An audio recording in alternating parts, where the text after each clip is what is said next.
kullan numiddu haula'i wa haula'i min ata'i rabbi. Ini ayat yang sering saya pakai saat seminar tentang kekuatan halal dan haram. Kalau bandingaken nggih misalnya ngeten. Teng ayat niku kullan numiddu haula'i wa haula'i min ata'i rabbi.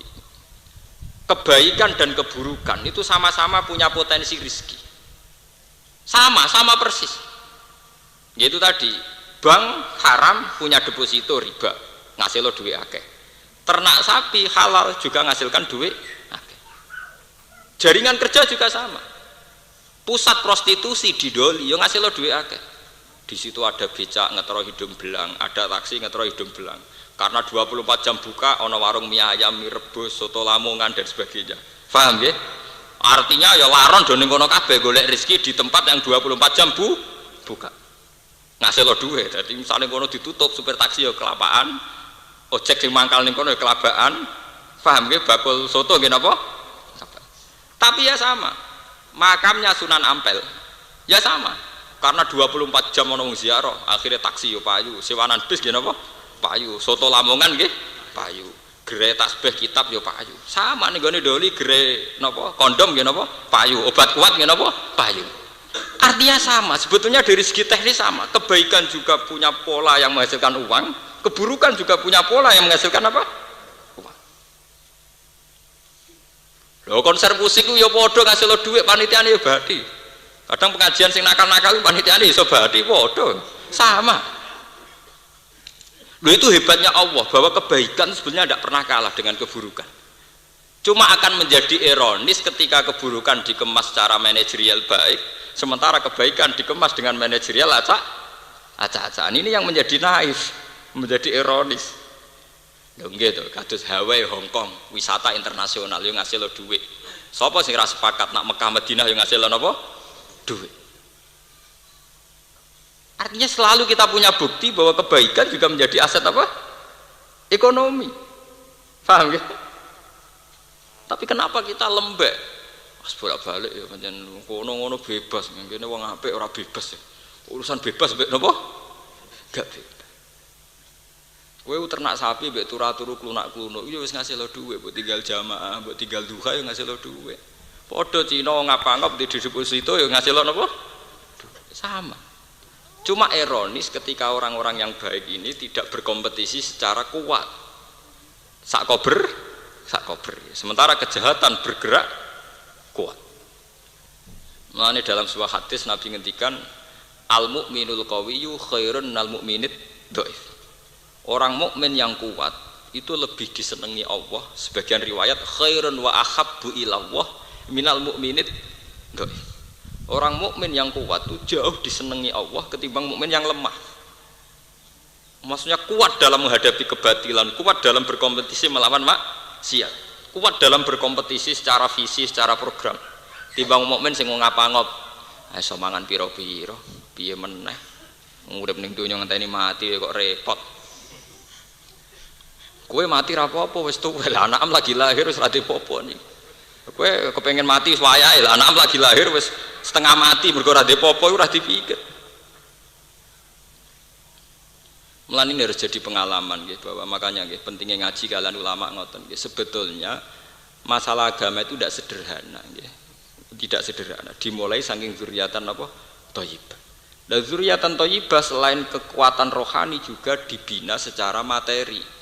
Nyatanya Nabi Ibrahim piyambak saat Ismail diletakkan di Mekah termasuk yang diminta adalah warzuqhum minas samar. Rabbana liyuqimus sholata faj'al afidatan minan nas tahwi ilaihim warzuqhum minas samar. Intinya termasuk yang dimohonkan Ibrahim adalah yang terkait dengan rezeki. Bon gini harus jadi pengalaman kita ya. Sebab niku Bani Adam ini menjadi terhormat kalau dia sesuai aturan Allah itu halal. Dan di zaman akhir halal itu grogi dengan keharaman. Tapi grogi ini grogi yang salah sebetulnya. Lalu kula nu sakniki mikir, kados masalah pilpres, masalah pilkada, pileg, pemilu legislatif kula mikir. Sebetulnya PR-nya kiai itu gampang. Mesti diridani pangeran itu gampang. Bikin pola pikir masyarakat itu sehat itu saja. Sampai Anda harus takyin menyatakan dukung si A atau apa si B. Kula nu angger tahajud ngrasa dosa mbek pangeran ngeten. Sistem yang tidak bisa kita tentang ning akhir zaman itu kan sistem demokrasi. Di mana satu orang satu suara.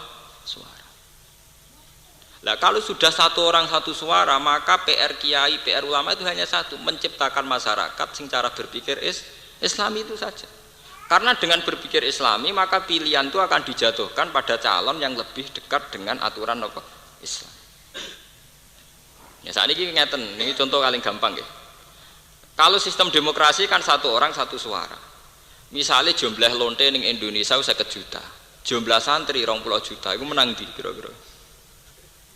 Misalnya jumlah maling itu 50 juta, jumlah wong soleh 20 juta, menang partai maling.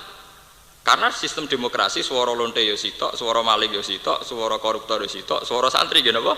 Sitok. Berarti untuk kompetisi ini sebanyak mungkin kita menciptakan santri berpikir Islami, masyarakat berpikir Islami, sehingga suaranya dia akan diberikan pada calon yang Islami. Mungkin sampean iso bayangno, misalnya sampean calon DPRD Surabaya, ada sering kampanye ngritik doli, mesti ngomong ra milih kowe. Pemene ada kampanye, wah kalau saya menang saya tutup, wah mesti diceng. Wah, ya sama. Misalnya orang calon presiden atau wakil presiden terkenal anti tahlil, wah asrasido lah. Orang apa? Rasido. Mergo resiko ngadepi kaum nanti. Ada sing buat tahlil ora pokoknya ora tau anti tahlil. Nah sebetulnya dengan sistem demokrasi ini kan kompetisi terbuka. Sejauh mana kita menciptakan masyarakat yang cara berpikir Islami, sehingga suaranya satu ini ya diberikan untuk sesuatu yang Islam. Loh nggih to, nak dalam hukum Islam mboten mungkin toh demokrasi itu benar. Kalau dalam hukum Islam kan orang yang salah itu tidak punya hak pilih. Loh nggih to, dalam hukum Islam wong nak fasik, misalnya lonte, WTS, bajingan, maling itu ora duwe hak suara. Meneh ada hak suara untuk negara, ngawekno anake dhewe lho rasah. Nggih to, gitu hukum Islam wong fasik, meneh ada ngurusi wong liya, ngurusi awake dhewe mboten apa? Sah. Sehingga dari awal suaranya ini memang dihilangkan. Paham ya? Tapi dalam hukum demokrasi kan sama kan, orang nakal sama orang soleh sama-sama satu apa? Satu suara. Nah dalam hukum Islam itu yang fasik niku dadi wali mon mboten sah, dadi wali anak dhewe mboten apa? Mboten sah. La wilayata li fasikin. Mulane lewat ngaji niki sampean kudu pinter-pinteran strategi. Mulane dawuh Abdul Qadir Al-Jilani, seseorang itu tidak berhak jadi tokoh agama kecuali punya 3 hal. Termasuk ilmal ulama, wa hikmatal hukama, wa siyasatal muluk, strategi ngatur kerajaan. Gitu, dawuh Abdul Qadir termasuk ulama itu harus punya siyasatal muluk, ilmal ulama, wa hikmatal hukama, nomor 3 wa siyasatal muluk, strategi kerajaan. Gini wow, sampean bayangkan, nah anak Cina lagi lahir di deposito 10 juta, kemudian pas puber wis duwe aset 100 juta. Uang puber di aset 100 juta, merga ini kelira-keliru lah itu iso mlaku ndangak. Mbok gawe koperasi bangkrut, gawe toko pinggir terminal iki iso ndangak. Sing anake Kiai Saleh lagi lahir wis diutang, uripe dititipno wong pas puber. Kok ndangak? Takok piye ana peluang ta ora ning Malaysia? Pabrik sing kowe kerja aku mlebu oleh ta ora? Artinya bisa kamu bayangkan kompetisinya ini terus kayak apa? Padahal anak ini yang kita adu berkompetisi dengan ini. Pancen ciri agama itu berkompetisi, fastabikul khairat. Piye oleh jubuk setar? Kono wis jubuk setar sampean sekedar mempertahankan hidup boten saged. Dan itu yang paling ditakutkan Rasulullah. Zurriyatan apa? Dia. Mulane ayat ini harus populer bahwa Quran tuh takut sekali ada generasi sing zurriyatan apa? Dia. Ya lewat ngaji niki sampean mungkin wangsul dipenggalih ya, terutama sing badhe kawin-kawin sing wis kecelakaan yo wis aja baleni. Kita harus apalagi sekarang itu semuanya mudah. Karek butuh tirakat. Tirakat mboten kudu sampean poso niku mboten nggih, misale sampean biasa marung boros gak boros mergo demi anaknya. Mestine di dhuwit 2 juta kena nggo gaya tuku HP merek utawa tuku sarung merek demi anaknya mbok investasi. Kan mudah sebetulnya mudah kan. Ciri agama itu mudah, yuridu wa bikumul yusra. Kados kula ngeten iki mun gak ada anak kalih. Kula niku mboten sugih. Omah kula niku rapi tapi pirang-pirang. Mergo tak pikir-pikir sampeyan anakku melarat minimal di omah. Kula di omah 3 4. Ya ora ono sing apik, tapi akeh. Kepikiran kula anak-anakku 4 itu sitok-sitok. Dadi nek neng-nengan wis pokoke rasa omah kan iso delian. Tapi ini penting karena bagi saya jangan sampai nanti anak saya pas latihan dakwah, latihan nyai masih berkutat urusan keluarga. Kita bukan karena materialistik atau kapitalistik boten. Pertimbangan kita agama. Pertimbangan kita apa? Agama. Dan ini yang harus diperhatikan para santri. Kalau ngaji ini bukan main-main, saya bertanggung jawab di depan Tuhan. Sampai pentingnya omah. Kenapa saya seneng gawe omah? Ini pentingnya omah. Sahabat Ansor itu dilem Allah ora krana imane. Sing didhisikno masalah gawe omah. Itu disebut ning Quran walladzina tabawwa'ud dara wal iman. Tenggene surat Hasyr, surat sahabat itu dilem Allah, sahabat Ansor itu dilem Allah napa? Sahabat sing apik ku sapa? Walladzina lan wong akeh tabawwa'u kang menyediakan sahabat dara ing omah. Lagi wal iman lan iman. Walladzina tabawwa'ud dara wal iman yuhibbuna man hajara ilaihim. Jadi niku ceritane sahabin pidina. Niku wonten 70 sahabat Ansor sing pas musim haji ketemu Kanjeng Nabi. Ya Rasulullah timbang jenengan ning Mekah disio-sio pindah mawon teng Madinah. Apa yang dilakukan sahabat Ansor pertama kali? Yaiku nyediakno jatah omah yang nanti dihuni Rasulullah dan para sahabat muhajirin. Sampai Quran ngelem sahabat Ansor jenis tabawa'ud dar. Kowe iso bayangno Nabi misalnya dakwah ngisor kali, ngisor jembatan. Paham? Mulane kula nu lewat ayat niku seneng kula gawe omah. Tapi mboten kula niati kedonyan, anggap saja itu sarana perjuangan. Jika masalah rumah selesai, paling tidak anak kita saat puber, saat beranjak dewasa, pikirannya wis dakwah. Joko ustaz-ustaz ning desa iku pikirane dakwah banter omah numpang. Engko nak rapat aja ning omahku ya. Nak mertamu aja jam sakmene pas ana IP-ku ana mertuaku waduh. Ape rapate pelaturane pirang-pirang. Lah numpang ya. Resikone wong numpang kan kakean pelaturan nggih. Nek dolan aja yamene pas iku mertuaku ning omah. Ya aja yamene pas IP-ku nyetel TV. Ora lara sampean. Jajal om dhewe. Gawe rapat nanti jam 2 bengi sampai subuh sing wani ngloroi sapa omah-omahe. Itu hebatnya Quran. Sebab itu sampai Madinah itu disebut Darul Hijrah. Omah gitu. Mergo istilah omah itu yang dipakai Quran tabawa'ud dar wal iman. Lah kita sekarang itu lemah sekali. Kita orang soleh itu lemah sekali. Mondok tanpa visi, nyai tanpa visi. Mbah sak mlakune, piye meneh dhisik-dhisik yo ngene. Sak mlakune. Iya, sak mlakune itu memang ndak apa-apa, tapi urusannya kedzaliman ini berjalan secara cepat. Paham ya? Kesalehannya tidak cepat. Yo kalah. Nak kalah kita disalahno pangeran, mergo kalah kompetisi. Lho riyen sampean tak ceritani, ini kula cerita khas seorang alim, kula cerita. Sahabat riyen saking kuwatire setiap saat perang karena kondisi napa? Perang. Niku turu mawon pinggire pedang. Sing sahabat marat-marat itu nak teng dalem nganggur itu gawe panah. Sehingga setiap kali ada instruksi perang dari Nabi itu mereka minimal duwe 20 anak panah karena setiap kali ada kondisi emergensi darurat perang. Ora kok wis melarat terus turu karwane kok nak ngongkon. Ah perang pas kowe camuk lagi gawe panah. Wong kafir sedhe panah ya kowe lagi gawe karek barek manah. Itu saking hebatnya sahabat. Jadi sahabat itu luar biasa dalam berkompetisi kebaikan luar biasa. Mereka siaga betul. Sebab itu Allah gadah sunnah. Setiap kebaikan disebut di Quran dengan redaksi wasari'u fastabiku.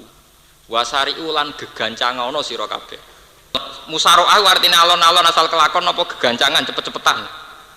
Cepet-cepetan. Fastaku maka berlomba-lombalah. Tidak ada di Quran yang menyuruh semua bentuk kebaikan dengan si wasari'u fastabiku fafirru ilallah. Firar melayu nama melaku melayu. Nah kita mboten senengane duwe filosofi alon-alon asal napa kelakon. Wah sing dolim buanter. Yo keok. Masuk adat-adat tapi kalau buatan kampanye lebih cepat lebih baik buatan.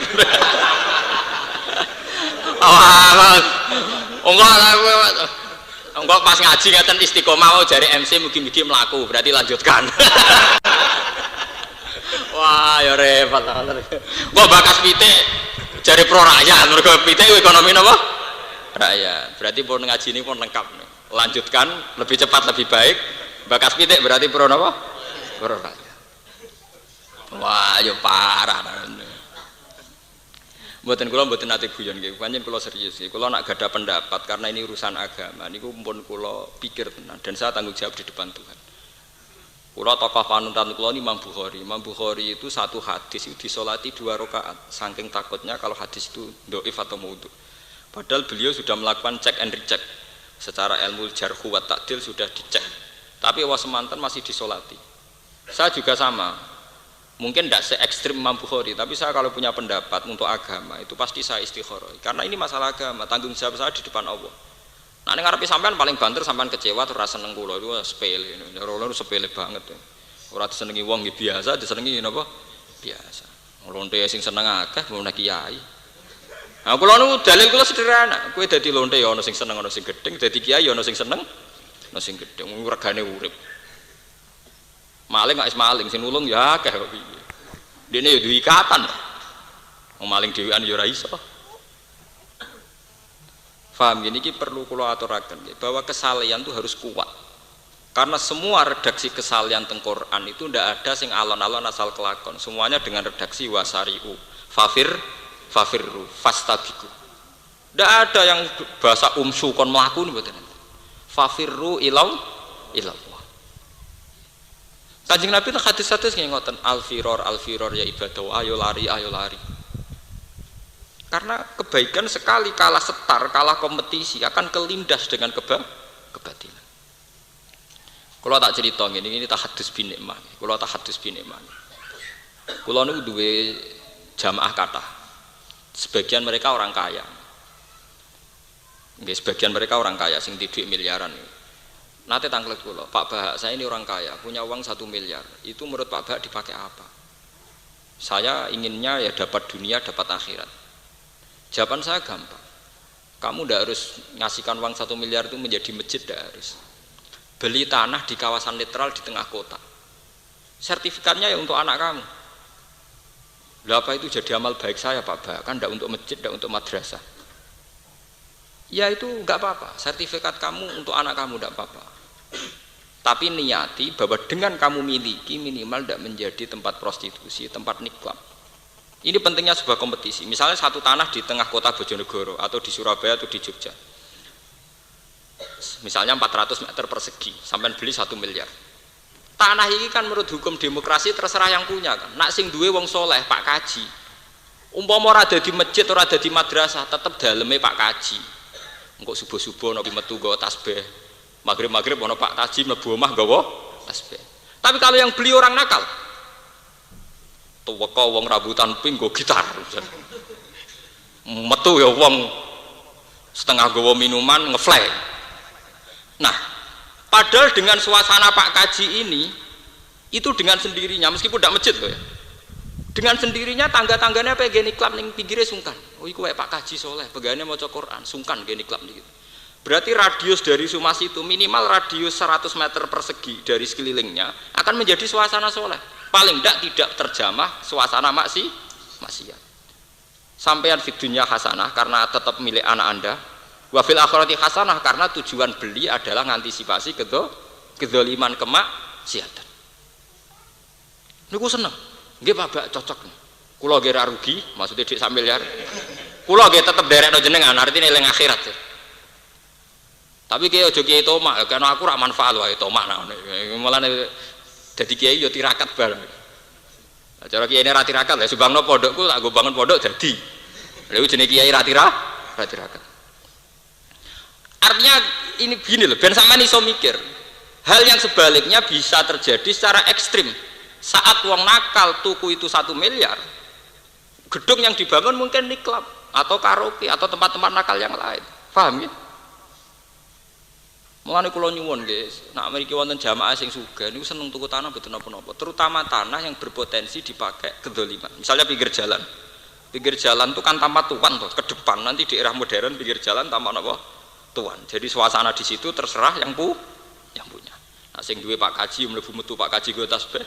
Nah sing duwe wong nakal mlebu metu rambute pilokan go gitar. Dan itu kalau kita tidak kalah kompetisi ya pasti begitu. Iku wingi pas umroh bareng kula cerita, Pak, saya kemarin beli tanah itu sekarang barokah sekali. Dia beli 250 juta, sekarang ditawar 600 juta. Terus saya tanya, tapi tidak saya jual, Pak. Kalau yang jual kudu solehnya lebih tinggi ketimbang saya, karena kalau yang beli itu tidak soleh nanti jadi ya potensi maksiat lagi. Kula nak masalah ngoten eling dawuhe guru kula. Kiai Maimun Mbah Mat nggih. Kiai Maimun guru kula, Mbah Mat itu abahe Kiai Maimun. Kula cek eling.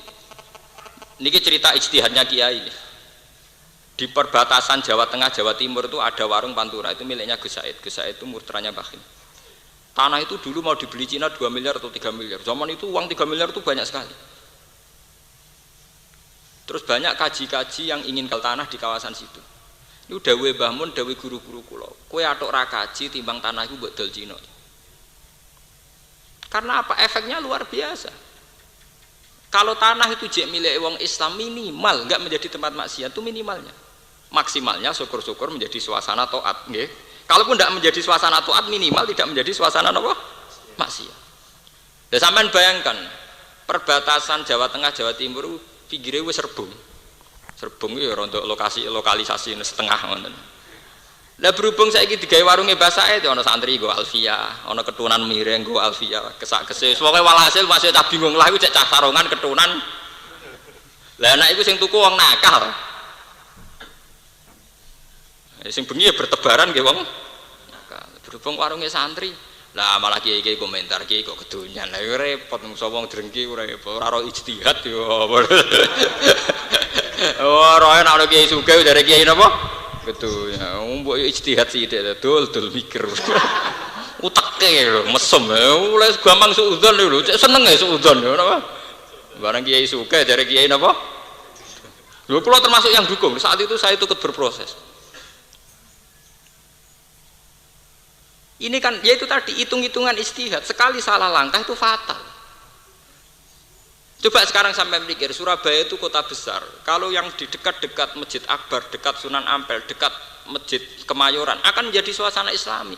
Sama yang dekat Doli juga akan menjadi penjualan kondom, obat kuat dan sebagainya. Karena cepat-cepatan kompetisi, cepat-cepatan membuat suasana.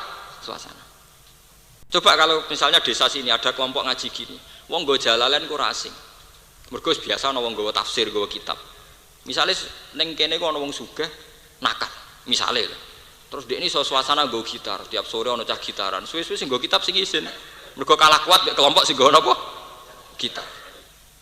Tapi nanti yang nggawa kitab oleh kuat sing nggo gitar sing izin itu disik-disikan kompetisi.